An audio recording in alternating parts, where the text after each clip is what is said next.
Kvartil časopisu je jedným z indikátorov jeho významu. Kvartily časopisu v rozsahu Q1 až Q4 predstavujú prestíž časopisu v danom vednom odbore, pričom Q1 predstavuje najvyšší a Q4 najnižší kvartil. Časopis môže patriť do viacerých vedných oblastí, pričom kvartil v každej sledovanej oblasti sa môže líšiť. Otvoríme si databázu Web of Science. Na úvodnej stránke databázy Web of Science v hornej ponukovej lište nájdeme záložku Products. Klikneme na ňu a z vyrolovanej ponuky si vyberieme možnosť Journal Citation Reports.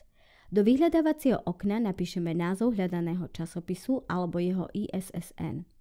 Zobrazia sa nám všetky bibliometrické hodnoty o časopise. Zrolujeme na štatistiku s názvom Rank by Journal Impact Factor, kde sa nachádzajú kvartily časopisu zoradené podľa rokov.